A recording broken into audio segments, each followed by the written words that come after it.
মানে অনলাইনে সব একবারে বিক্রি হয়ে গেছে। প্রায় 1600 তো টিকিট হবে, মানে কম দামিগুলো। কম বলতে আমি কিন্তু বলতেছি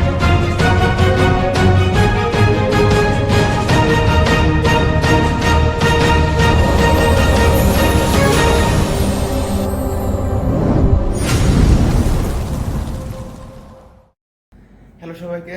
একটা মজার টুইস্ট বলি।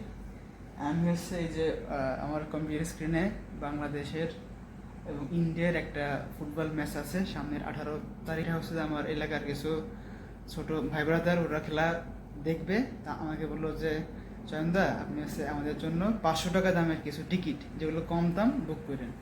তো এই যে স্ক্রিনে আপনারা দেখছেন যে ব্লু যে এইগুলো আসলে দাম কম। তার মধ্যে এই আপনার 3-4টা সেকশন, মানে সাউথ ইস্টের বাদে আর সবগুলো এই যে নর্থ ওয়েস্ট এবং হচ্ছে ইস্ট, এই যে কম দামে যেসব সিট আছে ব্লুগুলো আমি একটু স্ক্রিনে দেখাবো। এই সব সিট বাই বুক গেছে। মানে আমি ওয়েবসাইটে খবর পাইলাম যে 2টার সময় হচ্ছে আজকে এই সব সিট খোলা হবে, মানে অনলাইনে টিকিট বুক করা যাবে। মানে আমি 1টা 50 থেকে এই সাইটে আসি, বাট এই যে অনলাইনে যায় না ঢোকে না, সার্ভার ব্লক করে। আমি ঠিক ঢুকছি 2টা 4-এর মধ্যে আমি ঢোকা মাত্রই ভাই সব book। এই একদম মানে এই দেখছেন কালোগুলো হচ্ছে সোল্ড হয়ে গেছে। আমি স্ক্রিনে একটু করে দেখাবো। যাই হোক, এই যে চলে আসলাম স্ক্রিনে। তো ফুটবলের 18 তারিখে একটা ম্যাচ আছে এশিয়া কাপের, বাংলাদেশ ভার্সেস ইন্ডিয়া। এখন টিকিট বুক করতে যে হচ্ছে ভিতরে গেলাম, এই ব্লুগুলো হচ্ছে গিয়ে দাম কম, এই যে 500 টাকা এটার দাম, ঠিক আছে। আর যেটা হচ্ছে হলো ওর দাম হচ্ছে 2000 থেকে হচ্ছে গিয়ে 3000 টাকা দাম। সো আমি 500 টাকার মোটামুটি অ্যাভেলেবেল আছে। এই KMI এবং এই সাউথ ইস্ট ওয়েস্ট এই পার্টটায় একদমই বুক করা। সো এই নর্থ ওয়েস্ট এবং ইস্টের এই পাশে বেশ কিছু সেকশন ফাঁকা আছে। তো আমি যদি এইসে ফার্স্টে দেখি যে এ ফাঁকা, B A B C, sorry C নাই, DE। সো আমি যদি এতে যাই, এই ব্লুটা হচ্ছে মানে যেগুলো বিক্রি হয় অ্যাভেলেবেল, আর যেটা অরেঞ্জ এটা হচ্ছে মাই রিজার্ভের, মানে আমি একটা বুক করছি কিনা।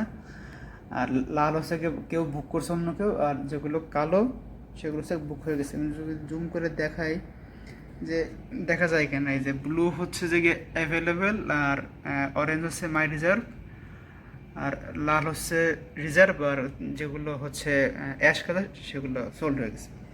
তো মজার যেটা কাহিনী, আমি যেখানে যাই সোল্ড। এই যে এতে আসলাম, ঠিক আছে। এই যে north west lower A, north west lower A বিক্রি। যদি বিতে যাই বিক্রি, এই যে B, north west lower B দেখা যায়, আচ্ছা বিক্রি।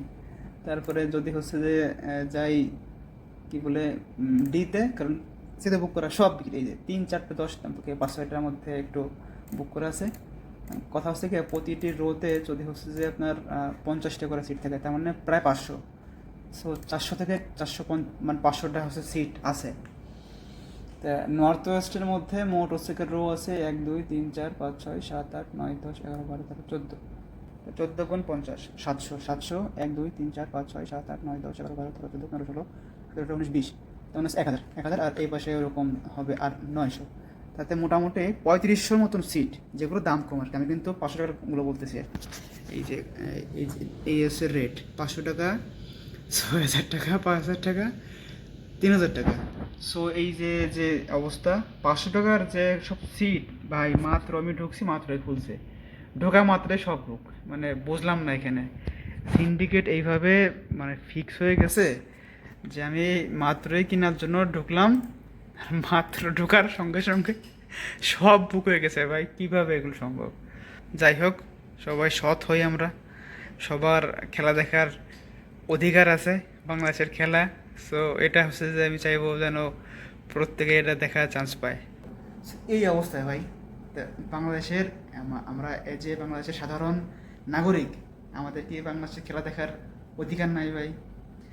যারা ওয়েবসাইট এবং যারা বাফুফেতে আছে, এই টিকিট বিক্রি সম্বন্ধীয় কমিটি অথবা আছে আর কি, পরিষদ বা যাই হোক সংগঠন, তো তাদের কাছে ভাই আমাদের হচ্ছে একটা প্রশ্ন যে আমরা যে বাংলাদেশের নাগরিক, আমাদেরকে ভাই খেলা দেখার অধিকার নাই। আমি শিওর যদি এই টিকিট আমি কিনতে যাই স্টেডিয়ামে, তাহলে শিওর পাওয়া যাবে, কিন্তু কিনতে হবে বেশি টাকা দিয়ে ব্ল্যাকে।